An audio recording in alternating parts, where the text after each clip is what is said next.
Brain. Yeah. Okay, well.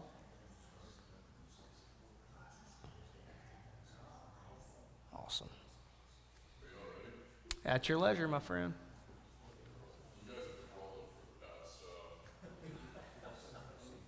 Did you get my walk-up music? Yeah. Can you cue that up for my entrance, please? Like a WWE kind of style, yeah. Awesome. Well, good evening, everybody, and welcome. For those who don't know me, I'm the Reverend Will Berry. I'm the Associate Rector for Families and Formation here at St. Stephen's, and super excited to have Colby Martin with us. Colby has written a couple of books. One's called Unclobber, the other's called The Shift, and he sort of weaves in his own personal journey into a more inclusive, affirming faith, but also in Unclobber especially, talks about those passages of the Bible that are often used to kind of go after folks in the LGBTQIA plus community.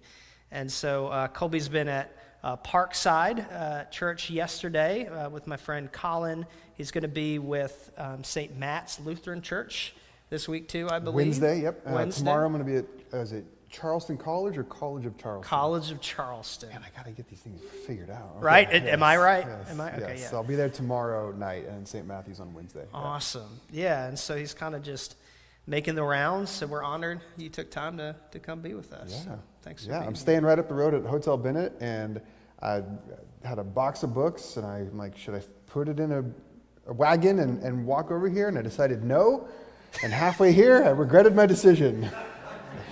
You don't think like a 25-pound box is going to be all that big of a deal, but for whatever reason, it is. Like after just half a mile of walking, I regretted it. Yeah, I have a toddler, and I always think carrying him is not going to be a big deal. And then after like Real the fifth fast, or yeah. sixth block, it's Yeah. like, all right, this is... I considered that with the box. Do I do the toddler move? Where I throw it on my shoulders and just do? But no, I chose not to. So anyway, glad to be here. I don't know. Awesome. How did we get there? Glad to have y'all. So in a minute, I'm gonna ask Colby to just kind of introduce himself and his work. But I wonder if we can open up tonight with a moment of prayer. So the Lord be with you. Gracious and heavenly God, we give you thanks for this day, for this time of rich conversation with Colby. Help open our hearts and minds to whatever your Spirit has to say for us. Help us hear your Spirit's wisdom tonight as we all discern how we can become a more inclusive and affirming body. Be with us. Bless all of us who are here tonight so that we may go out into the world and love and serve it. In your name, through Jesus we pray. Amen. Awesome. So, Colby, I'd love to just start out, just tell us a little about yourself, kind of where you're from, what you like to do, and how you got involved in this work. Okay, so not open-ended at all. No, not Okay, open-ended. great. So the first thing to say about myself is this is my best side. So Will took the better chair, which Do you I don't know how. You want to switch? I'll do it. Yeah. I'm not kidding, but I'm kidding. No, hi. Thanks for coming tonight. I look forward to our time together, and thank you, Will, for having me here. Yeah, what is there to say? I mean, I'm sure you sent me some of the questions, so we'll unpack some of the more interesting details, I imagine, later on. But maybe just to set the stage for those of you who don't know me, which is everybody. I have been a pastor for over 20 years.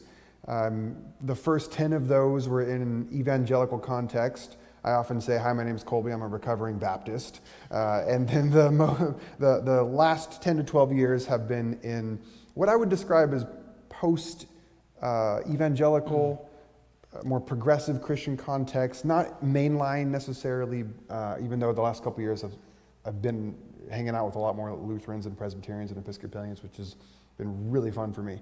But yeah, so that's kind of me. I've been a pastor for 20 plus years, born and raised in super conservative, had this sort of shift, this elongated, protracted shift that had a real fine fulcrum point that we can talk about at some point that then set me on a journey towards progressive Christianity.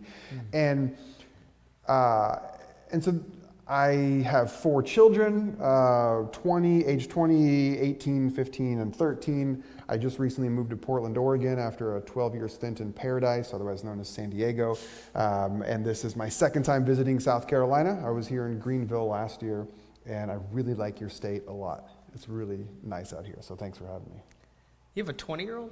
I do have a 20-year-old. Did you do that when you were like 14? Yes, no, no, thank you. Appreciate that. But Yeah. no. I mean, I said we were born and raised evangelical. I don't know if you know about evangelicals, but yeah, Stephen's laughing because you get married as babies, basically. I was 21 and my wife at the time was 20 when we got married, and then 4 months later she was pregnant. Like, how did that happen? I mean, obviously we know how it happened. But it's like, how, anyway, so wild. Yes, we had kids very early, much more early than we had planned on, and here we are. I've got an incredible 20-year-old named Zeke, and he's in college working in San Diego, and yeah. That's awesome. Yeah. That's awesome. So the shift, actually, that should be a book title. You described a shift in your life. Maybe it's too vague. Nobody will buy it. Nobody will understand what the book's about. It's a terrible title. I love it. So let's start with Unclobber. So tell me a little bit about the background of Unclobber. Yeah. So let's get into the personal. So where did this come from in your life? Sure. Yeah, Unclobber. So it's a word that I made up, and it comes from the term the clobber passages, which if you're not familiar with, the term the clobber passages have been for the past several decades. I don't know what the exact origin of the term is, but the clobber passages is a name given to the 6 or so verses in the Bible that historically have been used, and I would argue misused, have been used to justify discrimination by the church against those who identify primarily as gay and lesbian. That's sort of expanded over the last few years to the panoply of LGBTQ. But Unclobber specifically was my effort to undo the damage and the harm of the clobber passages, to show that one can go into the heart of these 6 passages, and with using the tools of the trade, right? So I was trained as a Bible scholar in the Baptist world. So I was trained to exegete a passage, to go into its literary and cultural and historical context, to try and discern what the original author intended and how the original audience would have understood these passages. And you know, we can talk about why I started studying it, but Unclobber is my attempt to show that these passages the church has gotten wrong. We've gotten the Bible does not say what we've been told that it says about homosexuality. And so Unclobber sort of undoes the damage of the clobber passages, as well as woven throughout each of the clobber passages is the story of how it was that I was born and raised Baptist, evangelical, worked in the evangelical world, and then ultimately got fired, spoiler alert, and then moved to San Diego to start a church. So it kind of tells a little bit of the personal narrative of becoming what is often referred to as an affirming Christian, affirming of LGBTQ people, and so that's what I do now. Awesome.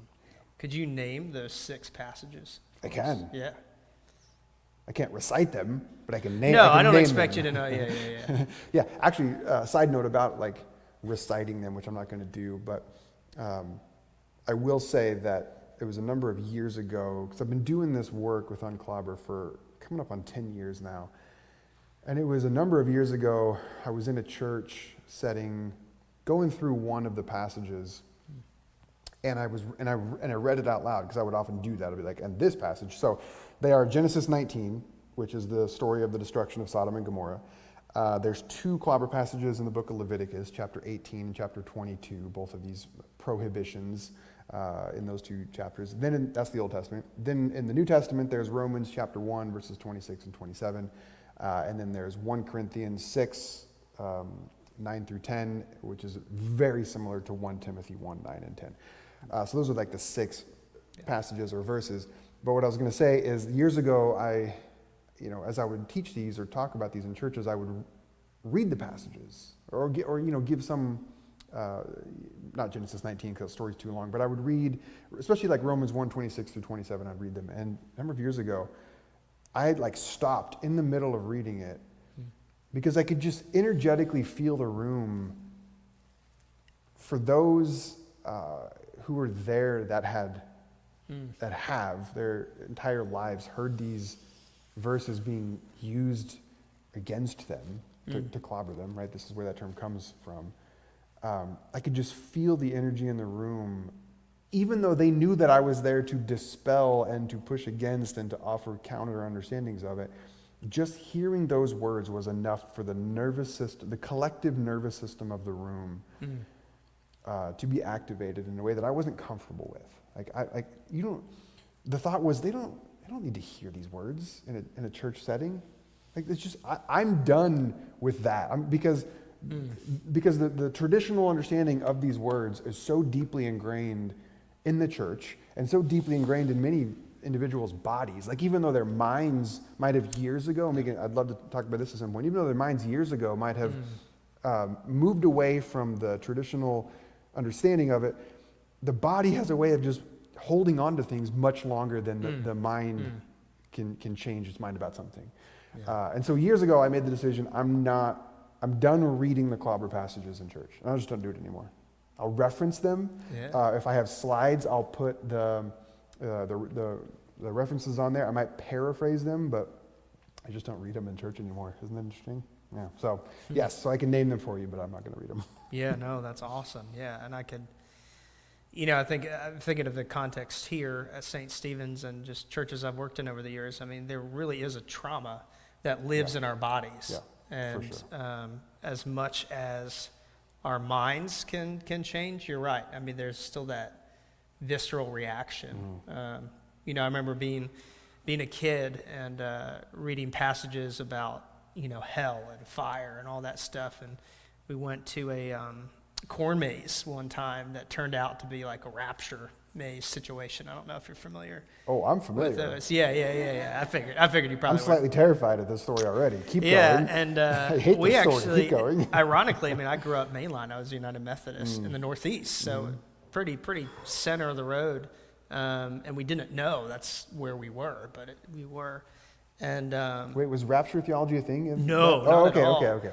And so, we're in this house, and we're hearing these things, and our youth leaders are all, trying to swoop us out, we got to get out of here, man, we got to protect these kids.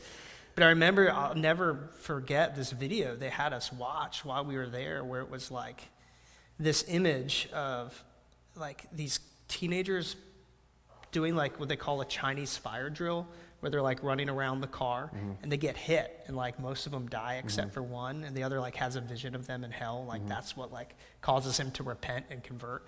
I just remember as a kid having that image in my head of all my friends who weren't believers. It was just oh my gosh. And so even now, as a priest, I preach those passages to unpack them. But it still feels weird in my body, right? So I can imagine that's the case for some folks. Yeah, I was 19 years old, 2 years into my college program, kind of at the height of what I would call my oversaved years. And if you know what that means, I'm sorry, but if you don't know, you can probably guess, where you're just, to be oversaved is this, every conversation is a Jesus juke, where you're figuring out, okay, I know you're talking about your grandma's homemade lasagna, but how can I figure out how to pivot the conversation into your eternal salvation and whether or not you have Jesus in your heart, right? So this is what, being oversaved is living in that world. And I was 19 years old, I was an intern at my church, and our youth group every year had this event around Halloween called Boycott Hell Night. Boycott Hell Night, right? Okay. And so this year was the biggest year that we did. We collaborated with other churches. We rented out this huge space at the fairground. Over 400 high school students came, and I got to be the keynote speaker at Boycott Hell Night. And I tell you this because I quite literally used that example of, imagine that you're driving home tonight and you get in a car accident and you and your friend die, and you are a Christian, but your friend is not. And I can't believe this happened in a real room with me as the one saying the words. And I'm imagine demons pulling. It's not funny, but I have to laugh or I'll cry. Yeah. Demons pulling your friend away, and as they're ripping your friend to hell, they turn and look at you and they say, "Why didn't you tell me?" Right? This is the guilt trip. Why didn't you tell me? So if you're here tonight, let me tell you how to avoid hell. That is real. That stuff is real, and it's a real problem. And it's not what we came here to talk about. We could pivot and talk about hell. That'd be real exciting. Really bringing the crowd there. So, yes, that's my way of yes-anding you and sort of just locating myself Yeah. so that you know kind of what trajectory I was on before the shift. Yeah, and I feel too like there is a strong connection between theologies that tend to want to clobber the LGBT community and theologies that are really based in fear.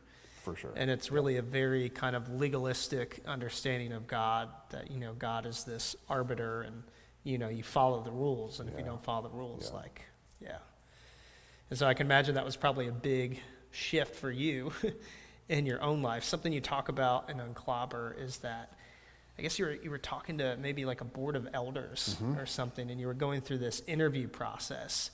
And they had noticed something, I think the page was like 37. Am I getting this right? Sure, yep. That there was one answer you had answered in this packet that they wanted to know more about same-sex relationships. And you realized that like you hadn't even consciously thought about it, but you had just sort of given an answer that in the moment felt, right for you. So I'm curious if you can share that story with us a little bit. So here's what you're referring to. So I'm 19-year-old Colby. I'm saving high school souls left and right. Just Billy Graham better watch his six because I'm coming for him. And wait, this is like Billy Graham country. I gotta be careful what I say, right? But we're fine here. We're fine here, right? Yeah, okay. yeah. And I graduate from college a couple years after that. I get a job working at a large Christian Missionary Alliance. Do you know the CMA denomination? Doesn't matter. Yeah, Evangelical denomination in Salem, Oregon. And about a year after working there, I did something dangerous. I started reading books by non-Baptist theologians. I know, scary, right? At this point in my life, that was like a big deal to expand. What it did is it started to unlock this awareness that turns out within the history of Christianity, there has been diverse thinking on some of these topics. Like since the beginning, we have had a plurality of ways of thinking about some of the biggest ideas within Christianity. And I don't know if you know this about Baptists, one of you do in the room, at least because I talked to you earlier, but Baptists tend to think that there's Jesus, and then there's Peter, and then there's Paul, and then don't worry about the rest of the stuff, and then there's Baptist. And like there's an unbroken line of just pure theology that just, we thought we had everything figured out. We had all the right answers. And so I'm reading these books and like, wait a minute. You're telling me that there's other ways to think about Scripture insofar as things like inerrancy and infallibility? You mean there's other ways to think about what the term the kingdom of God means? You mean there's other ways to think about the cross and what happens with the atonement? Like all these things were just broadening my mind. And so I'm going through this process shortly after graduating, working at this church, where I start doing an audit of my belief system. It's kind of the language that I use now. The image that I use is, the game Jenga, the game that you play with your kids or grandkids like one time and the tower falls over and you're like, okay, let's move on to something else. I don't want to rebuild that whole thing. But Jenga, you pull these blocks out from the bottom or from the middle and you turn it, twist it, and you add it to the top of the tower. And I sometimes think, when we do an audit, for those of us who go through a shift in our faith, it oftentimes involves pulling out beliefs that we've held for a really long time and getting curious about it and asking questions about it, turning it around, interrogating it, looking at it from different angles. And sometimes what we do is we're like, yeah, I'm going to keep this belief. I like this belief. It makes sense. It works for me. But I need to hold it a little differently. So we'll add it back to our tower, but we'll turn it a little bit. Other times, after we explore this block for a bit, we're like, you know what? I don't know about this one. So you kind of just set it on the table, like, oh, I'll come back to it later, but right now I'm not sure I can hold on to it. And other times, you look at these beliefs that you've held for a long time, you're like, I can't in good conscience hold on to this anymore. And so you throw the block away. So I'm going through this process after graduating college, auditing all these different beliefs. And in the midst of that, I am going through the process to become licensed in the denomination, to be an ordained minister. And on one particular lunch break, I'm walking through the church lobby, studying the Policies and Procedures Manual, just riveting reading if you ever are curious. And so I'm reading the Policies and Procedures Manual, studying for what you referenced, which is the final stage of the licensing process was to be interviewed by a panel of seasoned ministers, just to make sure that I knew all the right answers for how the Christian Missionary Alliance denomination functioned and what the right theology was. So I'm reading the Policies and Procedures Manual, and I get to this line. I'll never forget this. I get to this line that says, practicing homosexuals cannot be members of the church. And I remember thinking, practicing, but what if they're like really good at it? I'm just kidding. Okay. My actual, thank you for that. I appreciate that. Sometimes that joke just goes nowhere, but there was some of you, you're with me, so thank you. Others of you were like, why were they laughing? You'll get it later, maybe. I remember thinking, okay, practicing homosexuals cannot be members of the church. I remember thinking, okay, I get it. It's a sin to be gay, right? Because I was entrenched in that theological framework. I get it, it's a sin to be gay, it's not God's design, blah, blah, blah. But this is like the practical outworking of that theology. Like this was the first time I was confronted with this particular topic and what it meant for an organization to hold what I call a non-affirming position.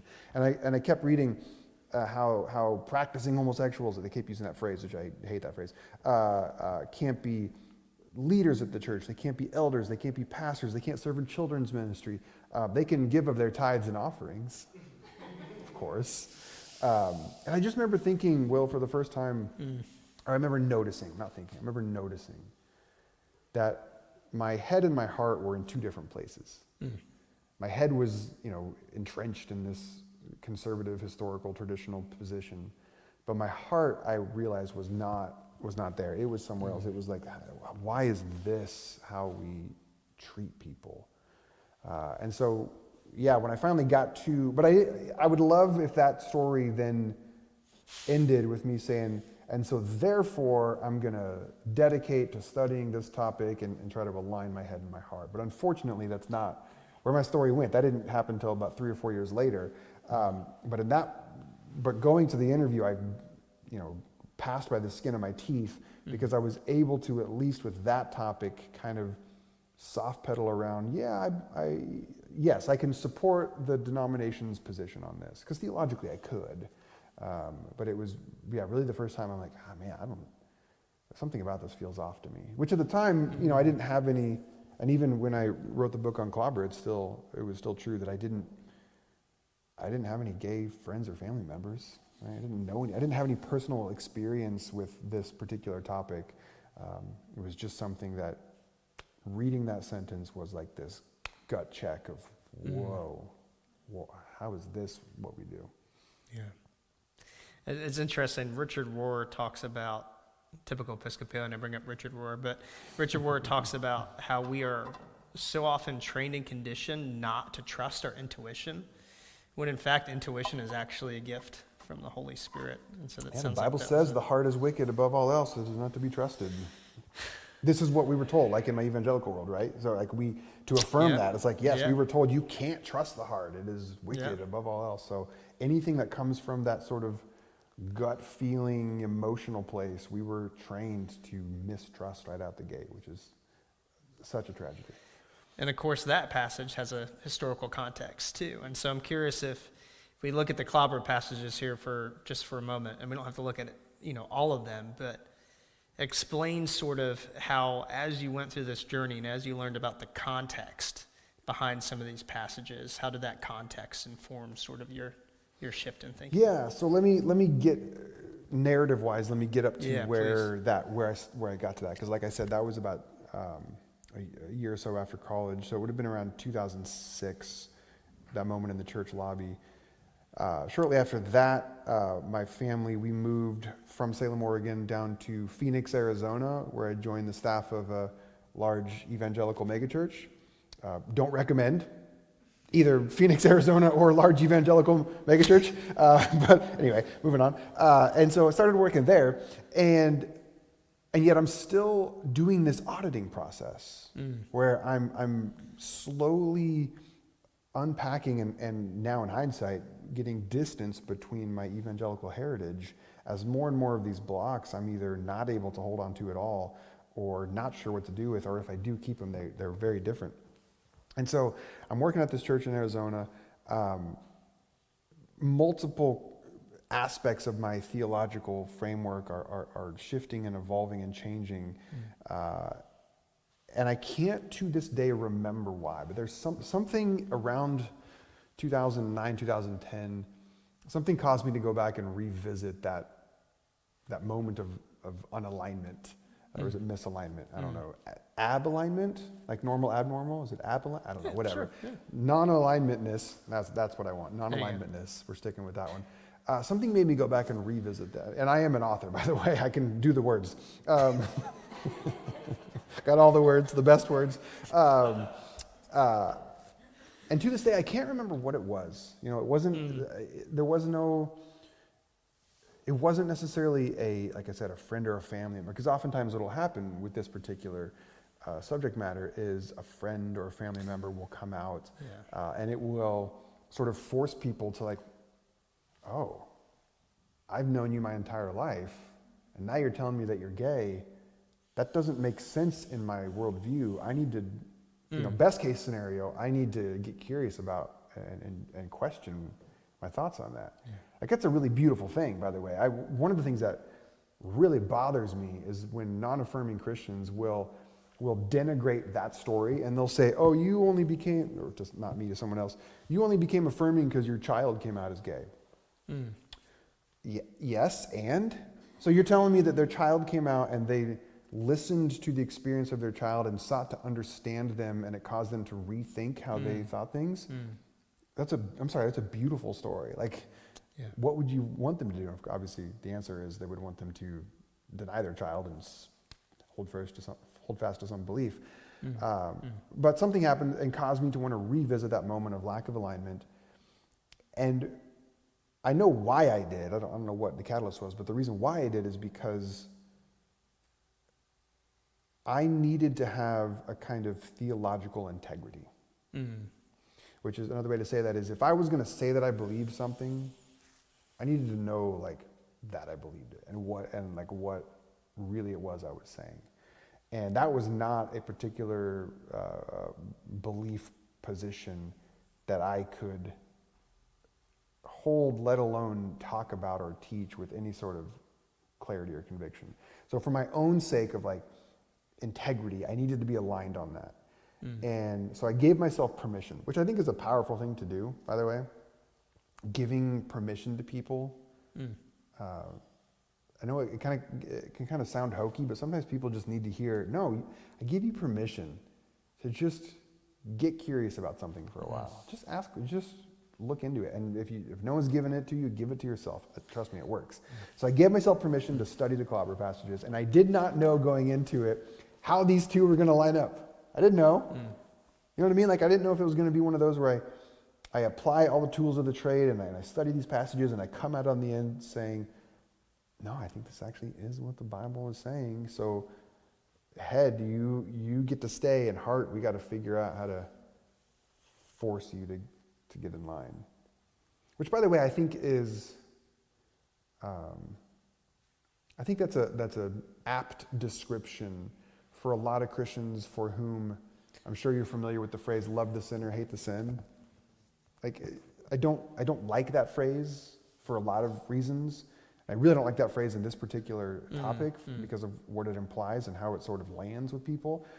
But I can understand the intent behind it, which is it's like them saying, I'm committed to this idea.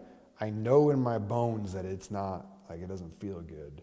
And the way that they sort of try to force their heart into line is I think, through saying something like that. By the way, sometimes I will over-attempt to humanize the other perspective because I want to understand and I want to find compassion, I want to find love, right? I can talk about the downside of love the sin or hate the sin, but I will at least say that much. So I go into this process of studying the Unclobber passages, not knowing how it was going to go.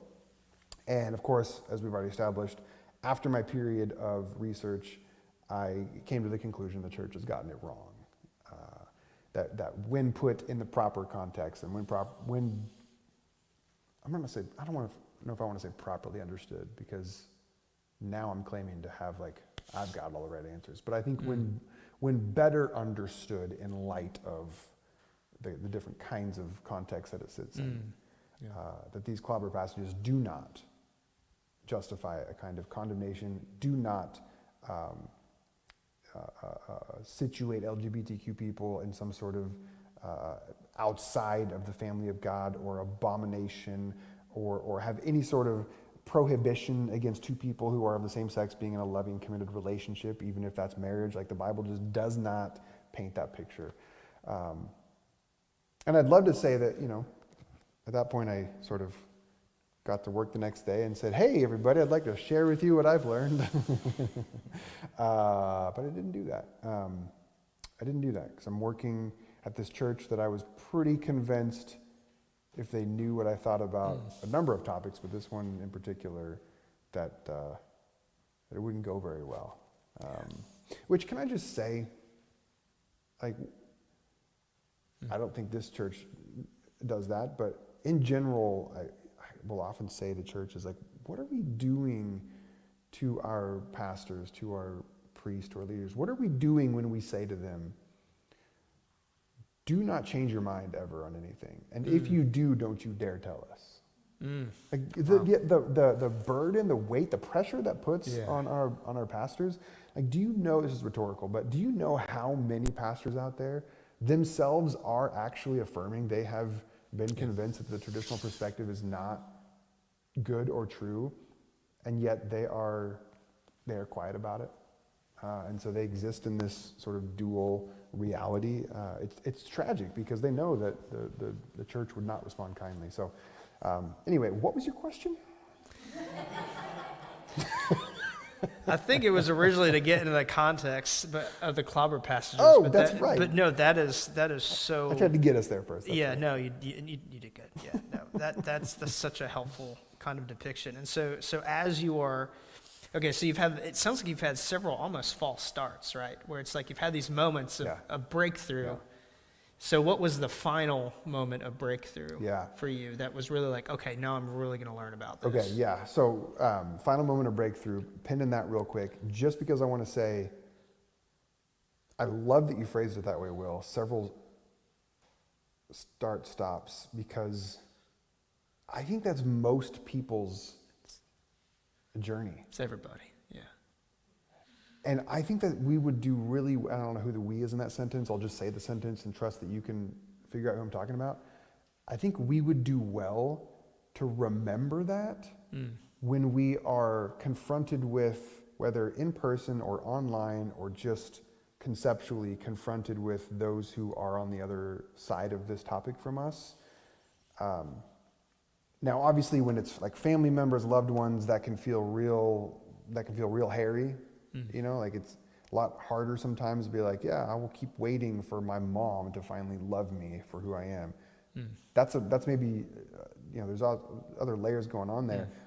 But generally speaking, sometimes, this is not true for everybody, but sometimes there can be this impatience, this kind of better than thou, I'm more evolved, how are you not thinking better on this? You know what I mean? There can just be an energy that doesn't hold our own experiences. How long did it take you to come around on this topic? So let's give people some time and some space. So anyways, I love that you phrased that, because I think it's something that I try to practice. I don't know that I always do it well, but so the final moment for me, so it was about 2010 when I, in my own heart, became an affirming Christian. I decided, no, the Bible doesn't say what we've been told it says. And I existed, so even though I aligned my head and my heart, which was great, I suddenly realized I was in a different state of, what did I decide? Misalignmentness? Whatever. Yeah. A different state of not being aligned, insofar as my internal convictions no longer matched my external situation. So internally I had all these new ideas and convictions, but externally I was working in an environment that I had to in a sense, be someone else, or find a way to sort of keep the real me hidden. And that lasted for, I would say, about a year, from 2010 to 2011. And then I think, in hindsight, now I can say that I think my soul, like the part of me that yearns for alignment, that yearns for wholeness, sabotaged me. Like the subconscious kind of took over, because I think it was tired of waiting for me to kind of finally find alignment with that. And so here's how that happened. On September 20th of 2011, President Obama signed the repeal of the Don't Ask, Don't Tell policy. And if you recall, Don't Ask, Don't Tell was the military ban against openly gay service members. And so Obama repealed it on September 20th, 2011. I sort of naively / ignorantly thought that most people would be happy about this. For me, I just saw it as, oh, that was a discriminatory policy, and now it's repealed. That's great, because the church that I worked at, one of our taglines was, "There's no room for discrimination in the kingdom of God."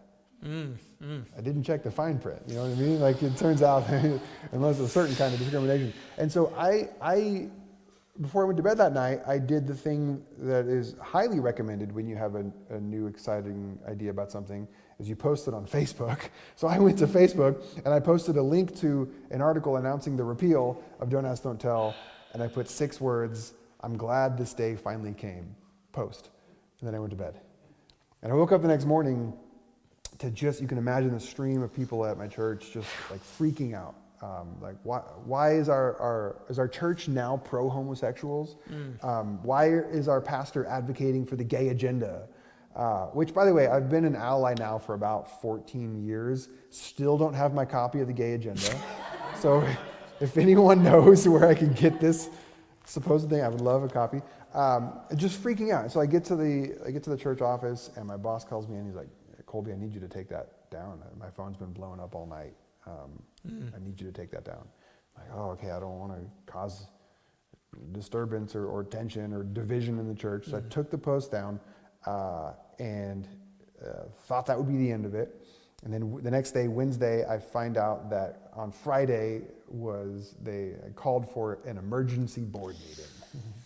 Which, if you've ever served on a board, you know that the best word in front of board meeting is canceled. That's the best word, right? The worst word to go in front of board meeting is emergency, especially if you're the reason for the emergency. So I know that I'm going to be called into a meeting on Friday. And so that night, Wednesday night, I make the decision. I'm like, okay, Friday is when I'm finally going to come out of the theological closet. Like I knew, and so I sat down and I started writing out a letter as my position statement, if you will, because I knew that if it was just left up to speaking extemporaneously and just answering the question, like, it's possible my anxiety would kick in and I would start to freak out and I would get scared of my job and I would find some way to kind of soft answer and keep my job, you know. And I didn't want to do that, so I typed out a letter, got real clear about. I put in some of my, research on the Unclobber passages, appealed to the years of ministry that I'd done with these individuals and all the ways that we aligned theologically with the general mission statement. And then at the end was like, I'd like to keep my job, And so I get there Friday morning and I sit down and the chair of the elder board, first question says, "Colby, we need to know what your position is on same-sex marriage and homosexuality." Okay, so I pull out my backpack, it was a 10-page letter, Will, a 10-page letter, which I know surprises you because you're like, man, that guy's very efficient with his words. He's not verbose at all. Thank you for not laughing. That makes me feel good. One of my mottos is, why use 10 words when 50 will do, right? And so I got 10 copies of this 10-page letter, and I pass it all out to all the men in the room. Which is redundant because I told you it was an evangelical megachurch. So all the men in the room, the board of elders, And I read them this letter. At the end of it, they asked me a few clarifying questions. They dismissed me, called me back a little bit later, said, why don't you take this Sunday off? We'll fill your position for you, and we'll talk next week.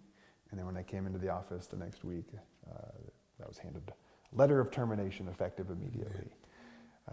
And so that for me was, yes, I was aligned. My internal convictions and my external reality was aligned. That was great. But the loss of job, the loss of home, being put in a financial hole that 15 years later still clawing my way out of, losing our community, having to move, like all of that, just upending our family. Like it was really, at the time, it was the most devastating thing that ever happened to me. And now it's like one of the greatest things that's ever happened to me. Like, how fun is life, right? I mean, it's just, how often do we look back on life and be like, that thing that was the hardest, darkest, scariest thing I've ever gone through, I hate that I went through it, but I'm also kind of glad that I did, because I like who I am now, or like where I am now, and I wouldn't be here were it not for that. So, so that was the final point at which I'm like, okay, I'm now free to be an open and affirming Christian, and I'm jobless. It was great. Yeah. So how did you start thinking of this as possibly your vocation, doing this kind of work and sharing with churches kind of the context behind these passages and then your own story too? Yeah, so at that time, I really did think, in late 2011, early 2012, I really did think that my vocation as a pastor that I'd been doing for 10 years at that point had come to an end. In the book, I tell a little bit of the story of how I initially felt called to be a pastor when I was 17 years old. And at that point, when I got invited, I didn't know that places like this existed.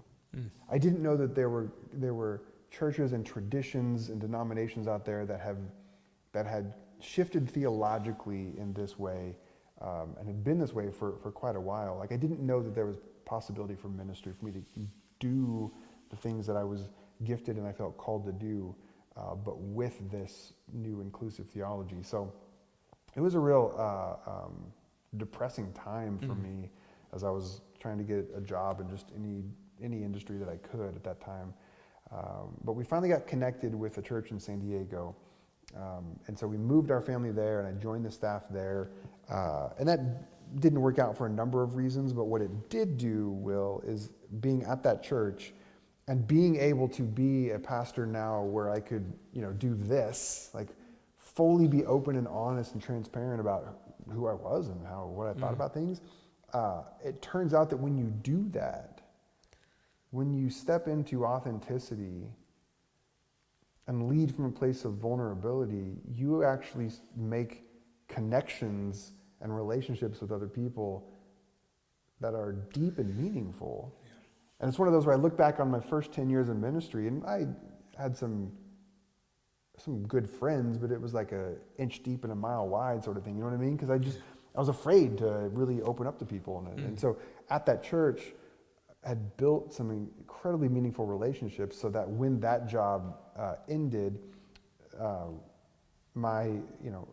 divorced now, but my wife at the time, the two of us were surrounded by a community of people that said, if you want to stay in San Diego and keep chasing after this vision together, we will support you in that.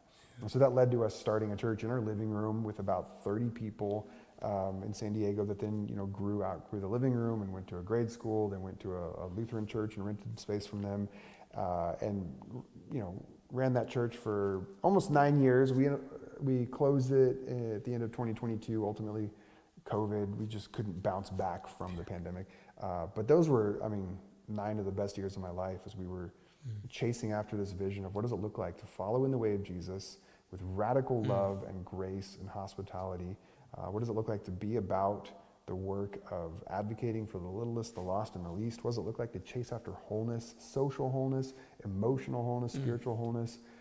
And so Unclobber is, like I said, working with the Clobber passages as well as telling that journey of changing my theology, getting fired, and then starting this church in San Diego.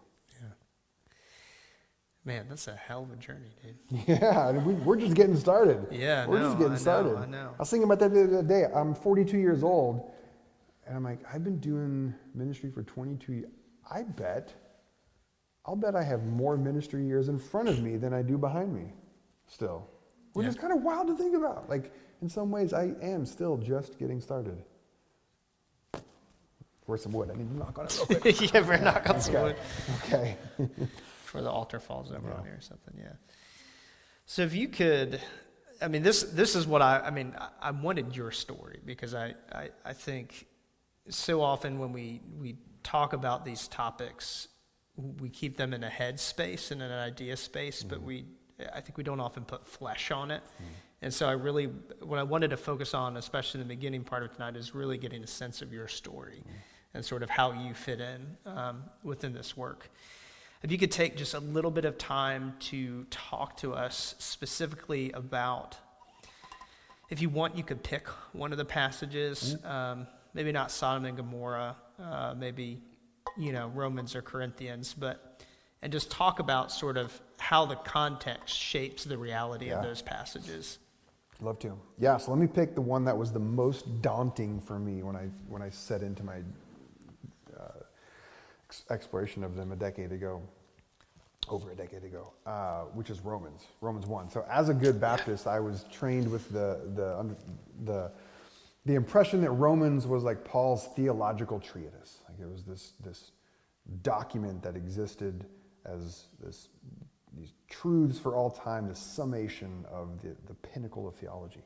And I don't mean to denigrate that position, but it's not an accurate picture of really what Romans is. So I delayed studying Romans till the end, after getting through Genesis and Leviticus and Corinthians and Timothy, and I'm like, all right, I finally need to jump into Romans. And it was serendipitous at the time, because I was in seminary at the time, and I was taking a class on Romans, so it actually worked out really well because it brought in some perspective that I hadn't been aware of.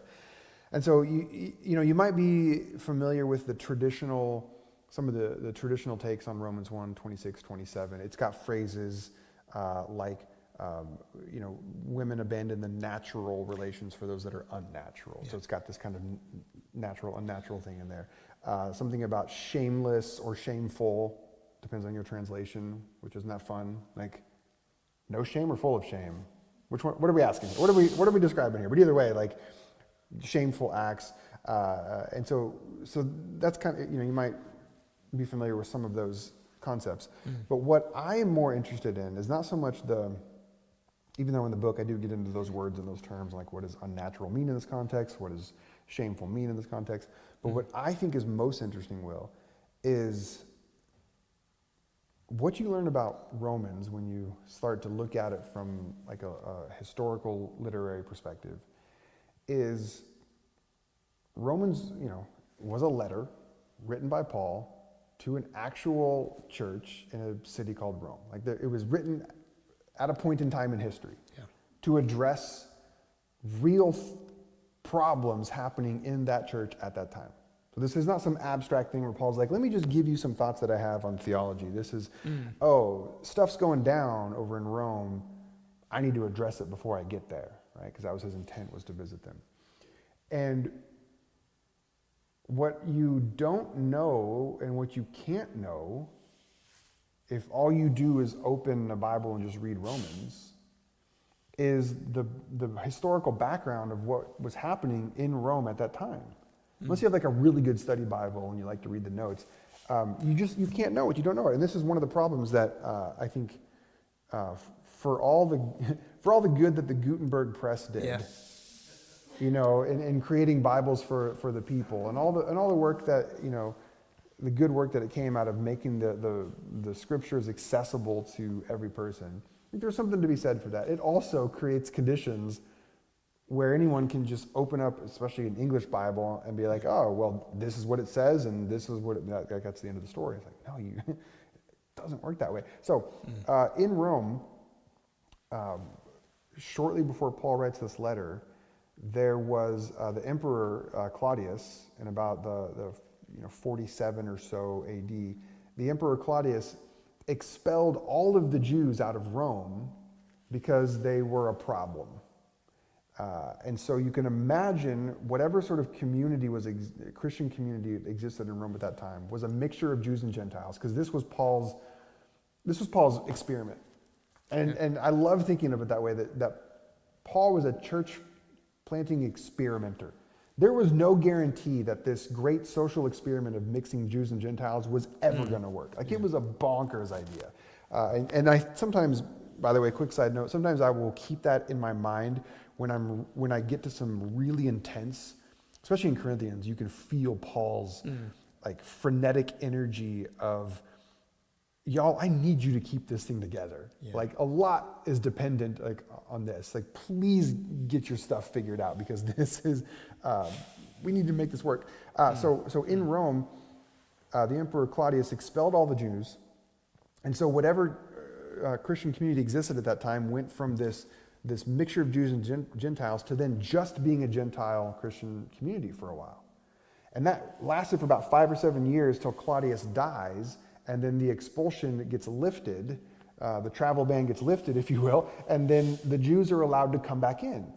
And so the Jewish Christians come back into Rome, and now they're reintegrating with this community that had been solely sort of run and functioned by Gentiles for half a decade or so.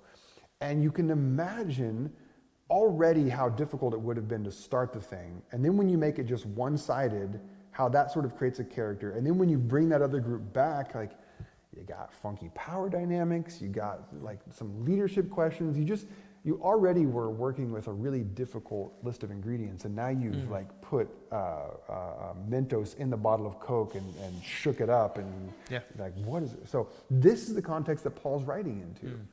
And when you know that, then you start to notice, oh, this is why Paul says things like, live in harmony with one another. Like that's one of the culminating verses of the letter to the book of Romans. Live in harmony with one another. This, when you get to Romans 14 and 15, these chapters on the weak in faith and strong in faith, where he says that some of you will eat meat because you know that nothing is wrong with eating, everything's fine, but some of you, the weak in faith, still think you shouldn't eat meat.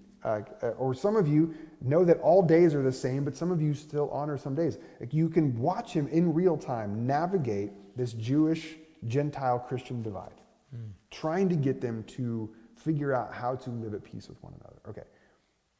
So I submit to you that this is why, this is the motivation, this is the big picture for what Romans is. It's a letter to this church that's fractured along ethnic lines, where Paul's trying to get them to live in harmony with one another. So how does that relate? What does that have to do with the Unclobber passage? Paul was very artful in many ways, including what Aristotle calls the art of rhetoric. So the rhetorical devices. There's three main rhetorical devices in that time that were used typically in public speech. And one of them is called an epideictic discourse. And this was a way of crafting a speech that would be heard audibly, which, keep in mind, the letters that were written in the early church were read out loud, right? So you'd read the letter out loud. An epideictic discourse, the way that gets fashioned is you craft your speech in a way that appeals to the emotions of the crowd, whipping up an emotional frenzy and heaping blame on a common enemy as a way to sort of unify the crowd. We still see this today in virtually every stump speech, every political speech. That's epideictic discourse. You're appealing to, you're whipping up the emotional frenzy of a crowd, finding a common enemy, heaping blame, okay? It's got a very specific structure to it. Yeah. And what you notice is the second half of Romans chapter 1, so the first half of the typical greetings, salutations, it's me, Paul, blah, blah, blah. Then in about verses 16, 17, it shifts, and now for the last 18 verses of chapter 1, you see this very clear structure that is mapped out as an epideictic discourse. Okay, so Paul's doing something here. You also notice that this chunk of verses, some scholars suggest, and I agree with them, that the formation of the Greek is kind of un-Pauline. Meaning it's noticeably different. It's like a different writing style. It sounds different, it feels different. It'd be very similar to, I don't know how much you have used ChatGPT, but I will occasionally, I'll take like a 4,000 word manuscript of a sermon, and I'll maybe want to make a blog post out of it. Nobody wants to read 4,000 words, but they might read 750 words. So I dump it into ChatGPT, and I'm like, can you like turn this into a 700 page or 700? That's something I would do. 700 pages out of 4,000 words, a 700 word article, and what it spits out, it's like, it's fine, but it clearly doesn't sound like me, right? You know, and so this chunk of Romans doesn't sound like Paul. And then the third thing that's interesting about this chunk of verses is that what it does sound like is it very much echoes something called the Wisdom of Solomon. And the Wisdom of Solomon was a widely circulated piece of literature in a century or two before that time within the Jewish community. In fact, it's in the what we call the Catholic Bible. They have the Wisdom of Solomon in there. The Wisdom of Solomon, and the point of Wisdom of Solomon at that time was to reinforce the belief that God chose the Jews and not the Gentiles. This is the main theme of the Wisdom of Solomon, to reinforce God's selection of the Jewish people and not the Gentile people. And the language disposed in this epidictic discourse is sometimes like almost pulled verbatim, but it's got the same themes where like anyone in that time would have heard and like, he's quoting it. He's quoting it. Like I know what I recognize that. Again, you and I pick up our Bible today, we read it, we wouldn't know that. Why would we? Of course, why would we? We wouldn't. And so when you know all this and when you keep all this in mind, what you realize Paul is doing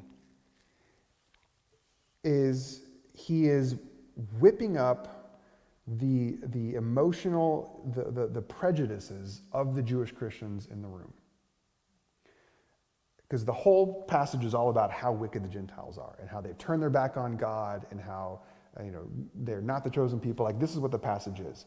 And so you can imagine if I'm the guy who's reading the letter, like you all have been hearing for weeks, hey, did you guys know that Paul wrote us a letter? Like, don't miss synagogue on Saturday or Sunday. I always forget at that point when they're meeting, doesn't matter. But don't miss this coming week because we're going to finally get our letter from Paul. Like, oh yeah, my cousin in Ephesus got one a couple years ago. Oh yeah, my brother in Corinth, they've gotten like 6 because they can't get their stuff worked out. They've gotten lots of letters from Paul, but we get one. And so you can imagine then the person standing up reading the letter.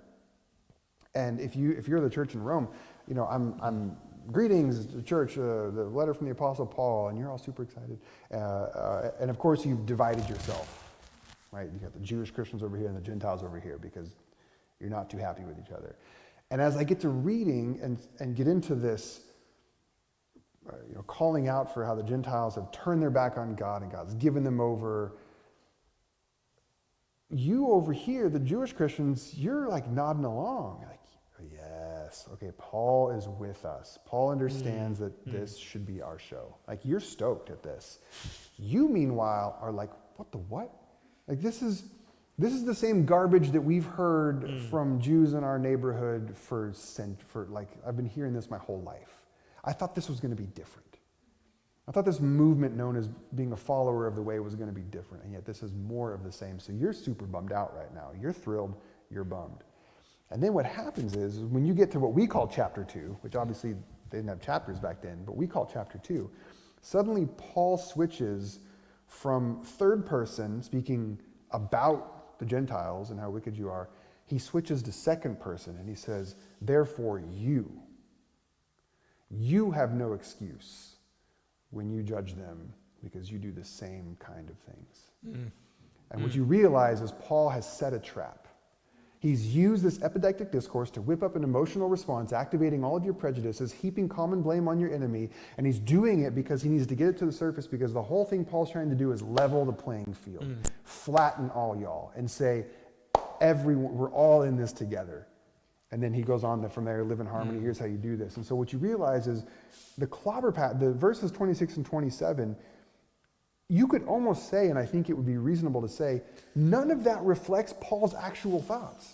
No, he's quoting. He's saying if you agree with all of that, you're the problem. That judgmental attitude towards the Gentiles in your community, that's the thing that's going to like tear this whole thing apart. And so, yeah, you could get into the actual verses themselves and what the words are meaning, but the bigger thing that I find far more interesting, far more compelling, and far more real is that whole passage doesn't reflect Paul's thoughts at all. In fact, in the book I go and point out how multiple times in the rest of the letter he refutes, like he says things that counter what show up in that epidactic discourse. Like he actually reveals his true hand, where he says things like God shows no partiality, is a thing that he writes later on in Romans, when clearly in the discourse it's all about partiality. So so Romans 1 now, I went from like the biggest, scariest, oh no, to now like, that's freaking brilliant. And it's brilliant because, sorry, you asked the question. I'm just now taking it off. I'm stoked. This is awesome. It's brilliant because the tragic irony is that what was originally intended to bring together a community that was fractured along ethnic lines has henceforth been used to tear apart communities.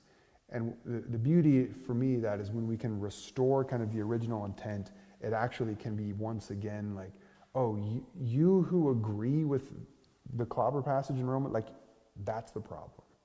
That attitude of judgment is the problem. That's the thing that needs to be dealt with. Man.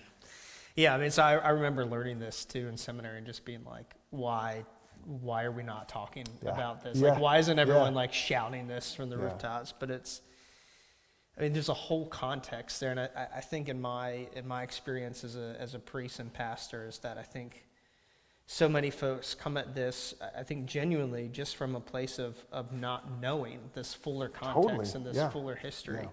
And I wonder if you have any thoughts on, how can those of us in the church who are in positions of leadership, whether it's ordained or lay, how can we communicate this?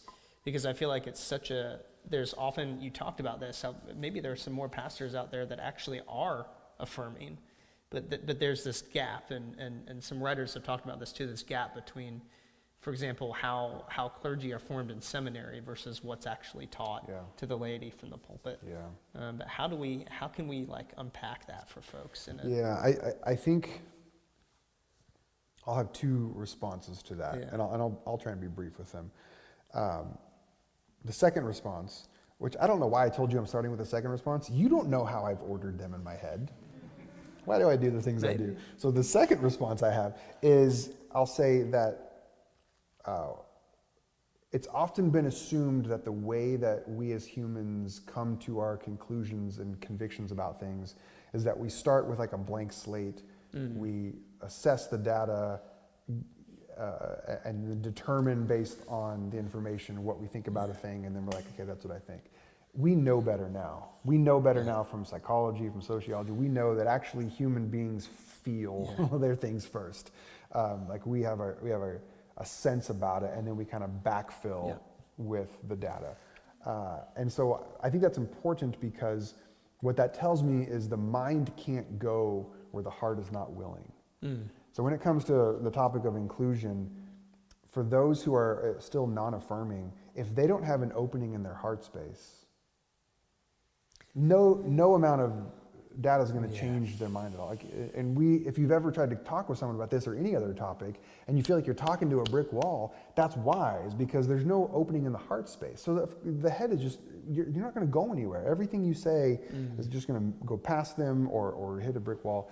And so the move there, when you talk about with the sort of, either from a leadership or just from any family, community, friend, neighbor, the move that I invite people to consider is, don't waste your precious time and energy and resources on trying to convince people, that have not demonstrated an opening or softness in the heart. And you can usually tell. You know what I mean? Like you can usually tell if you're talking with someone who is genuinely curious and open, or someone who's just wanting to battle you with Bible verses. Don't engage in that. Like your time is far more valuable than that. But what I said, but people's minds do change. I mean, that's the fun paradox. It's like, on one hand, I say you can't change people's minds. It's not your job, and you couldn't do it even if you wanted to. But on the other hand, people's minds obviously do change. Obviously they do. Yeah. So how does that happen? I don't really know. That's kind of a fun thing to think about. It's like a person who thinks X for all their life, suddenly there's this moment where it switches to Y. What's the final click from X to Y? I don't know. Like, I really don't know. Like, we can talk about the books that I read or the podcast or the whatever or the people, but that final click, it's like, man, what makes one person and not another have that click? And so what I tell people is, you can't change people's minds, but people's minds do change. So what's your role in it? I think our role in it is this. Can we live our lives in such a way that it sort of without a doubt models a life of the Spirit? That the fruits of the Spirit are evident, that we live a life of gentleness and peace and kindness. We are a person that has a kind of character that is representative of who we believe God to be. Live our life in such a way with no judgment and with compassion, so that when the people in your life, friends, family members, coworkers, people on the internet, whatever, when they might one day have a little opening in the heart space, they know that you are a safe person to have that conversation with. They know that you will be, you'll be kind with them, you'll be gracious, you'll be non-judgmental. Like that I think is the move. Like, live our lives in such a way that people will know that they can trust us with those conversations. That's the second response. The first response is, so much of this for so many people is about how they view and understand and hold the Bible. Yeah. And if I just come at someone who's got a very, what I would describe as fundamental, rigid view of the Bible, oftentimes they cling on to things that I used to cling on to but no longer, such as the inerrancy of Scripture or the infallibility of Scripture, which is to say that everything in it is perfect. The Bible doesn't contradict itself. It's all historically accurate, right? That view of the Bible. When someone has that view of the Bible, it's very hard to talk to them about things like historical context and different literary genres and words in Greek meaning different things than they do in your English. Like, it's really hard because they're playing tennis and you're like playing golf, and it's just really hard because the balls are different, the clubs and the rackets are different, and so it can just be a very challenging interaction to play. So what I would say to leaders is, the first move is maybe to begin to help pry people's fingers open just a little bit on what even the Bible is. Yeah. And can we have a more, can we give ourselves permission to take the Bible for what it is rather than make it be something that it was never intended to be? And I think if we start there, we can begin to play with it a little bit and relax people from this idea that this is a frozen, fixed document that is perfect. And then you can start sort of moving pieces around to show them maybe it says things differently than how you thought it said them. Yeah, I think for me in my own life, there's a huge shift when I realized that the Bible is actually a library. I mean, it's a library of conversation, and like each book, each letter has its own genre and its own context. And I saw friends, go through that learning process and genuinely be terrified. I mean, like it shocked their system, and they kind of got into this flight or fight mode where it's like, okay, I'm either going to accept this and go down the deconstruction train and see where I end up, or it's like, or I'm going to resist this with all the power in me. And I remember for me, it made sense. And so for me, it was like the most liberating thing. Yeah, sure. Because it did, I think the data confirmed what I thought I had felt, but didn't have the permission to articulate. But I mean, that can be such a scary process for people, I think, because, and I think we don't always often understand the full weight of this is, for someone with an inerrant view of Scripture to change their mind on same-sex relationships means the whole thing is up for grabs. In their mind, correct, means the whole Bible now is up, and they don't know if they can trust it anymore. And so it's like this thing that you put your entire identity in, this foundation you stand on, is now super shaky. Yeah. Can we talk about that for a second? Yeah, the fear please. that you're describing? Because Yeah. I want to normalize that fear for people. Yeah. Which is to say, it makes sense The fact that let's take this hypothetical person you're talking about, would have their walls up because they're afraid, and it freaks them out to maybe go down and explore this path or have permission to think about it differently, that makes so much sense. And the reason why is because I think, and I could be wrong, I'm wrong about a lot of things, but I think that the core issue there is that we have been told, we've been taught, we've been conditioned, we've come to believe that the most important thing to God, that the creator of the universe, the most important thing to God are the ideas that human beings have in their brain. Yeah. When you start to think about it, for me, it's like that feels super arbitrary. Like, why would God care most about ideas in a person's brain? Like, how did we get to a point where this movement, if we're talking about Christianity, and we are, how did we get to this point where it went from love your neighbor as yourself to believe the right things? How did we get there? How did we get convinced that what God cares about most are the beliefs and ideas? I mean, just play with that for a second. If that's true, that what God cares about, what matters most is that we believe, and we have the right ideas in our brain. Think about what that says to the billions of humans who've ever existed that never had access to that idea, even if they wanted to. What does that say about God? What does it say about the millions of humans that have ever existed that for whatever developmental or cognitive disability, they couldn't grasp, they couldn't mentally acquiesce to that propositional statement even if they wanted to? What does that say? That that person's just SOL? If it's just all about having the right ideas? Yeah. What does that say to the millions of people that have ever existed who have had such deeply traumatic, wounding scars of abuse in their life that have been connected to the religion or religious leaders of these ideas, and for them to ever revisit that is so painful for them that of course they would want nothing to do with it. Are we to say, sorry, you have to put that idea back in your brain because that's what are we saying about God if we think that beliefs are the thing that God cares about most? I've been a dad for 20 years now. And so, quick pause. Prior to 2 years ago, I would say, unpause, never in my life as a dad have I ever thought, you know what matters most to me or what my kids think about me. Think about that as a parent. Has that really ever been the thing that matters most to you? My kids better believe the right things about dad. They better have the right ideas about me. It just never occurred to me. Let me go back to 2 years ago. There was a particular moment after our divorce where I had this really scared moment as a dad where I really wanted my kids to make sure they understood dad's perspective in the whole thing. And so I sat them down and had this conversation with them. And in that moment, I can now look back and be like, oh, that was a moment where it was important to me that they believed the right thing about dad.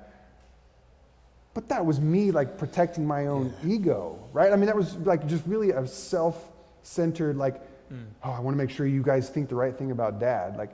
So again, even that illustrates my point of that clearly can't be who God is. So the fear, this goes back to the fear makes so much sense because we have been so, and I was this for many, many years. We've been convinced that everything depends on believing the right things. And when that's the foundation of it all, that you really truly believe that your eternal destiny hinges upon believing the right ideas, to at all consider going near that is terrifying. So you build hedges around issues and matters and topics that in your bones are not central to the gospel, but you build this hedge of protection around it because you can't even let anything get close to what you think are the ideas that you have to believe in order to be okay with God.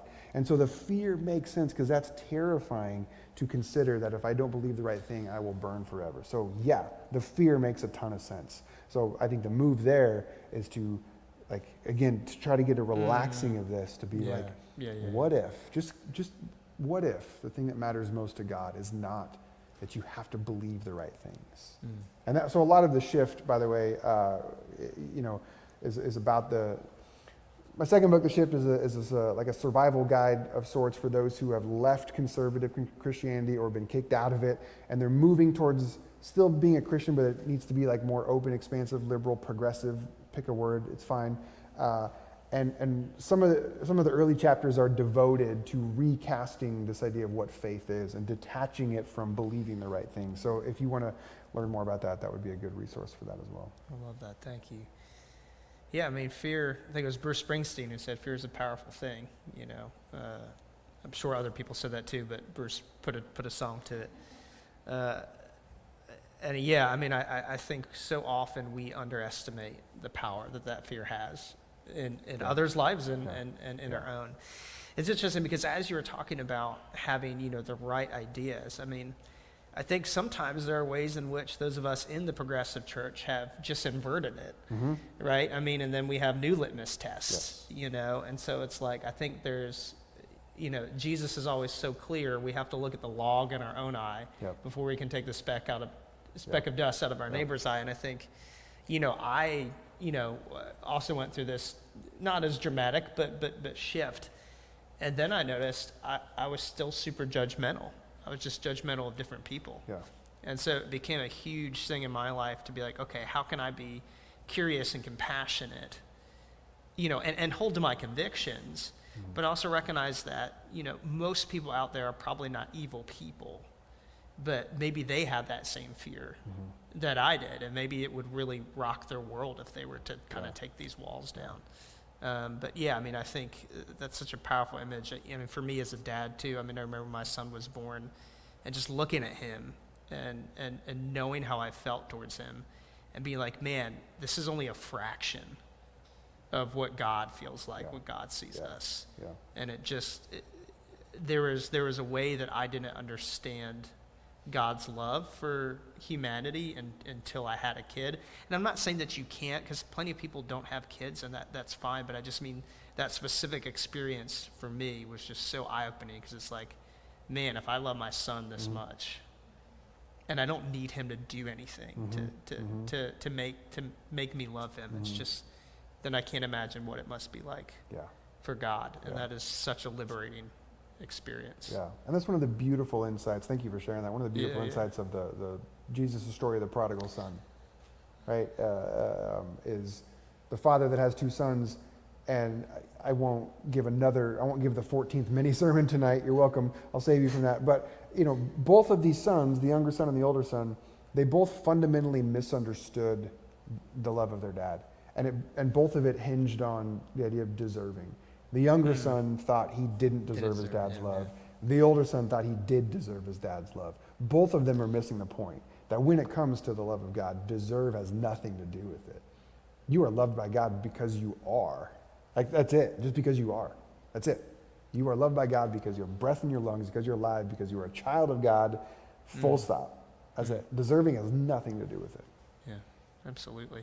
I wonder if we could take a few minutes and kind of just open it up to some questions and feedback. I know we've been talking for a little bit. I could probably keep talking to you for the next 5 hours, but let's open it up. And I'm just curious, kind of, does anyone have any questions, thoughts for Colby?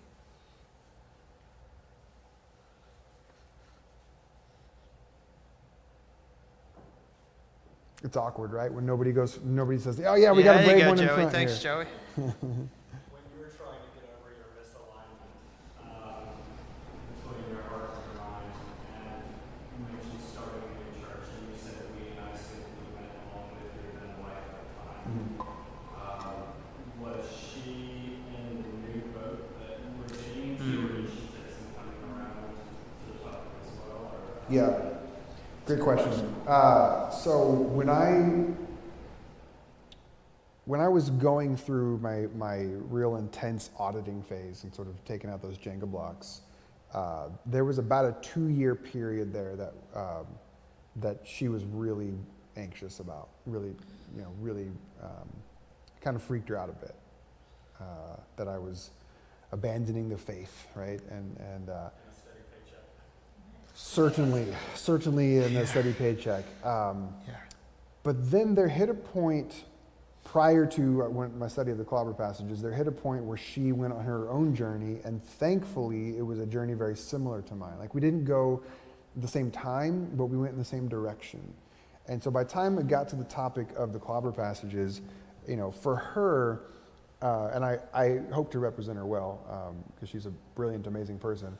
For her, the path to inclusion, like, she really couldn't care less what the Bible has to say. Like, she had gotten to a point in her own life where, like, the Bible was just not the thing that was going to tell her what to do, And so for her, it was like, oh, ain't nothing wrong with gay people. Like, she's cool with that. And so we were locked in on that. So that when I got fired, we were completely on the same page on that. So that when we moved to San Diego and started the church, it was from the get-go founded by, we were co-pastors at that point. We were founded by co-pastors who were fully affirming and inclusive, and that was one of the main parts, one of the key values of our church from the get-go.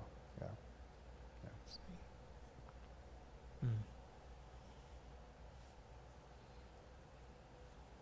Oh, Stephen, the guy behind you, beat you by half a second with his hand, so. Greg? So the evangelicals and progressives both call ourselves Christians. Yet we have some pretty diverse viewpoints.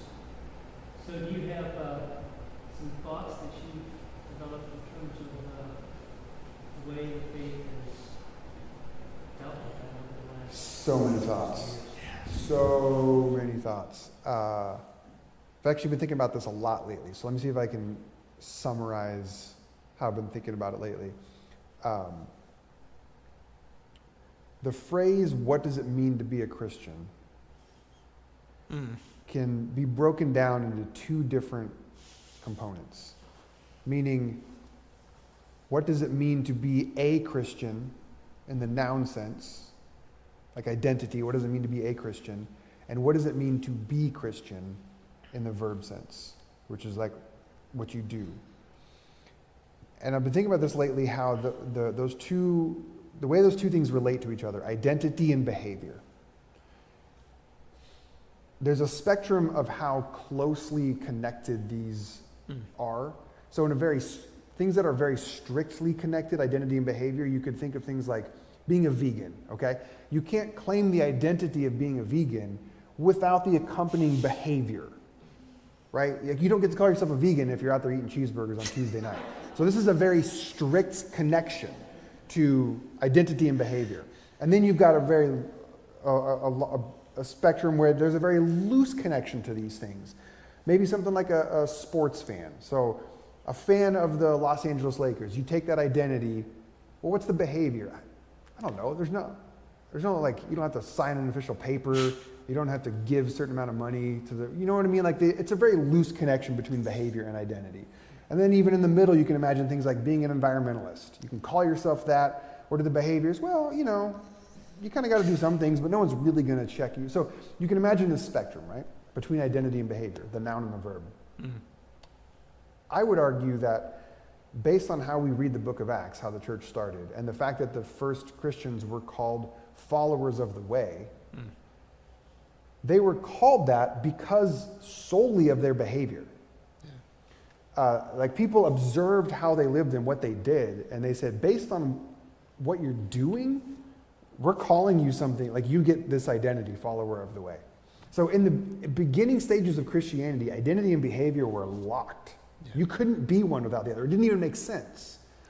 And then now, good Lord, we live in a culture now where people can and do call themselves Christian with, like, no accountability or no sense of behavior. Like, so I think we now live in a world where people, the separation of what does it mean to be a Christian, I don't know, believe some things, just say you are. That's what it means to be a Christian. I'm not super interested in that, because I've seen the way that just gets used and abused. I'm far more interested in what does it mean to be Christian. And for me, that's like, when people ask if I'm a Christian anymore, that's how I answer it. I say, I'm trying to be. Right? Like, the identity, like calling it, that's It's meaningless because, like you said, we have these disparate groups that are clearly antithetical in so many ways, both using this term. It's almost meaningless anymore. But being Christian, this is where it can be like, okay, who is following the ways of Jesus? Who are actually trying to emulate what it means to forgive someone 70 times, 7 times? Who's actually trying to turn the other cheek? Who is actively working to love their neighbor as themselves, love their enemy as themselves? Like, who are doing these things? Who's trying to be Christian? That for me is where I put, I didn't have a plan to end that sentence, and I didn't realize it until I got there. So, but yeah, so those are some of my thoughts right now, sort of breaking it up between noun, verb, identity, behavior, and how those are linked. And I think that's where we need to go with this conversation. Yeah, and there's this huge shift that can happen where you go from seeing Christianity as primarily a religion about belief to a way of life. Yep. And I'll wade into these waters briefly. Recently, a public figure was interviewed. Let's say he may or may not be the vice president of the United States, but he was talking about love and loving your neighbor. And I don't know if you caught this interview, but he basically argued that, we've actually, in his view, Christians are called to love their family first and the people in their own community first. And only then do they get to love, the foreigner and the stranger. Yeah. When Jesus says the dead opposite. Yeah, you can't find that in the No, Gospels. because it doesn't exist. But I remember for me, it was such a powerful moment of how a lot of what,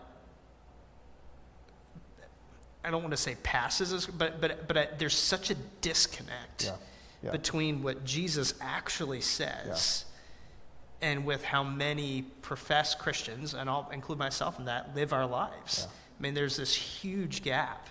And I think it's one of the biggest reasons that people have left church en masse. Mm-hmm.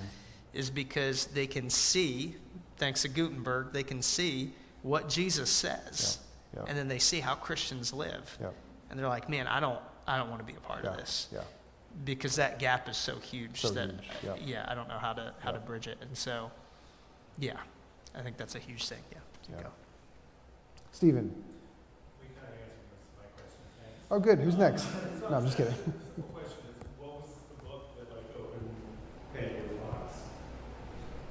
For me, like way back in when? Yeah. Oh, A New Kind of Christian by Brian McLaren. Of course.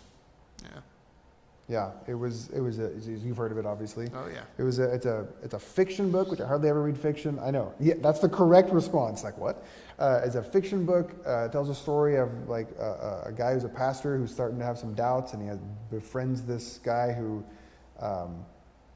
just asks him questions and gets him to think about things. And so, watching the characters in this story, their journey unfold, it gave me, to go back to this idea again, it gave me permission to be like, wait a minute, what if I also got curious about the things that I believe and allowed myself to like embrace mystery? Like what if my answer to a question was, I don't know? That book was huge for me to let me off the hook for having to have an answer for all things. That was the first domino to fall that got me outside of my Baptist evangelical bubble.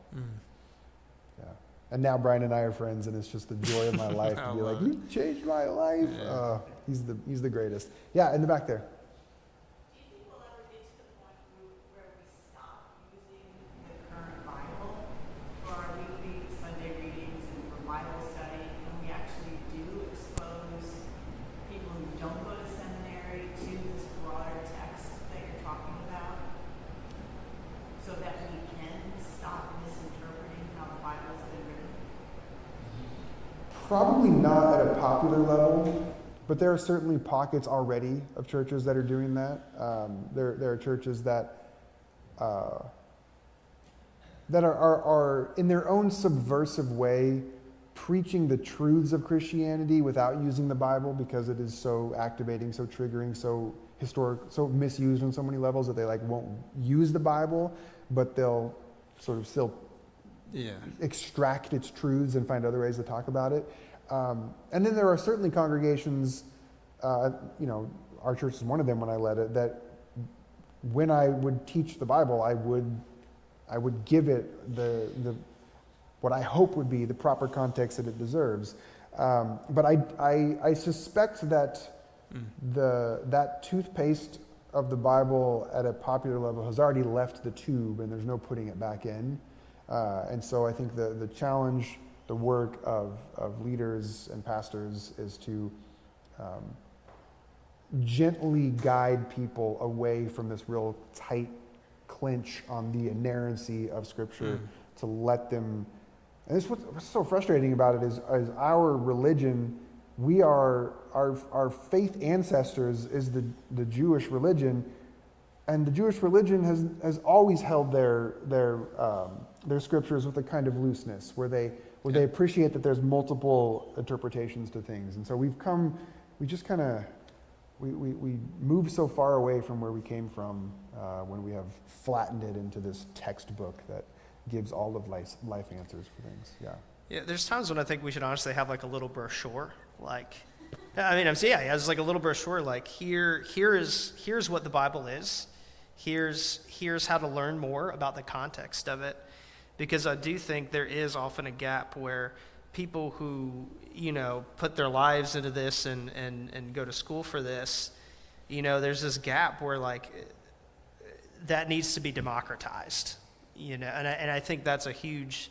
I don't see that as much, in our tradition, but Lord knows we have our issues. But I do think that needs to be democratized. And for us, certainly, I could say from, generally from an Episcopal perspective, in the Episcopal seminary, it's we learn the Bible, but what we learn is the history and the context, and we learn that from commentaries. We learn that from reading, people who are called like the church fathers and mothers and stuff like that. And, we try to integrate that into our sermons on Sunday, some days better than others, and sometimes it's just hard to integrate it. But I what you're saying is so important, because I think there's a way in which we have to democratize that and make that accessible for everybody, so that it's not just like, I never want it to be that like clergy have some sort of secret knowledge that parishioners don't, because in my life, parishioners are generally smarter than clergy. I've heard that about this place. Yeah, I lean on the wisdom of parishioners all the time. The reason I'm a priest is because I enjoy asking questions. It's not because I have answers. It's because I like asking the questions. And so I always learn amazing things from parishioners. And you Episcopals are your typical. We Episcopals. Yeah, you Episcopals. Your typical Episcopalian, I would say, is at like a 10th grade understanding of Christianity. Your typical evangelical, no shade intended, is at like a 4th grade, right? And that, they kind of max out at that, and it's almost designed for that. It really is. It's designed for that level of education, that level of training, that level of awareness. Like they take you up to a certain point, and then you get frozen there. Yeah. And we could talk about, whatever. I have thoughts on like why that's the case, but yeah, if you extract so Episcopalians, y'all you're far ahead of the game compared to a lot of other denominations. But the shadow side of that is classism, right? I think part of the reason we're able to be in that space is because we've had the privilege to be highly educated. I think when you look at, statistically speaking, mainline Christians in general versus, evangelicals and stuff, there is a gap between income, between education. And so that was a real eye-opening experience for me, is like, man, okay, like part of the reason I'm able to know all this stuff because I've had the privilege to go to school. And I had a denomination that backed me to go to seminary, so I could get my master's degree without having to incur any debt. But it's I hear you, but there's plenty of well-educated evangelical pastors that are not being fully forthcoming with their congregations about these things. So this is where my jaded side comes up a little bit. For sure, for sure. They are incentivized to kind of. Anyway, we don't need to go there. Let's keep it positive. But no, I hear what you're saying. Because it's profitable for them in more ways than one. Yeah, for sure. Any other questions before we kind of wrap up? Well, Colby, man, I want to thank you so much for coming here and talking with us. We're going to have just a few minutes afterwards. Colby has his books here, if you'd like to just chat with him briefly and check out one of his books. But it's really been an honor and privilege, and I hope we get to do this again, because I feel like we just scratched the surface. Yeah. So, but thank you so much for being with us. And thank you for thank you. Thanks, man. Thank you. Please come over, say hi if you want to take a book home with you. Cash card, Venmo, Apple Pay, all of that works. I also want to quickly say that one of my main ministries right now is traveling around helping to educate people with better beliefs around the Clobber passages. And a lot of the places that need this work the most are some of the least resourced churches.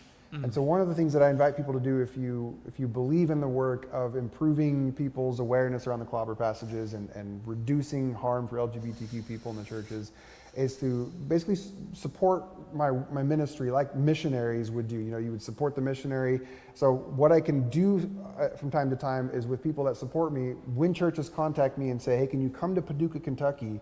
And I say, here's what it costs. And they say, oh, we can't afford that. I get to say, it's okay, because I'm supported independently by people who believe in this ministry that can fill that gap for you. Yeah. So I just want to say, if that's something you would be interested in considering partnering with me, I've got some cards over here that you can take home with you and get more information on. So. And Paducah actually has a great brewery scene. Well, maybe I need to go anyway. Yeah, okay. No. Paducah's Send Colby hopping, to man. Paducah. Yeah, no, Let's Paducah's go. awesome. Yeah, I'd highly recommend it. As someone who lived in All right. Kentucky, Paducah's Thank awesome. you, Will. Yeah, Thank you thanks, all for Colby. I coming. appreciate it, man.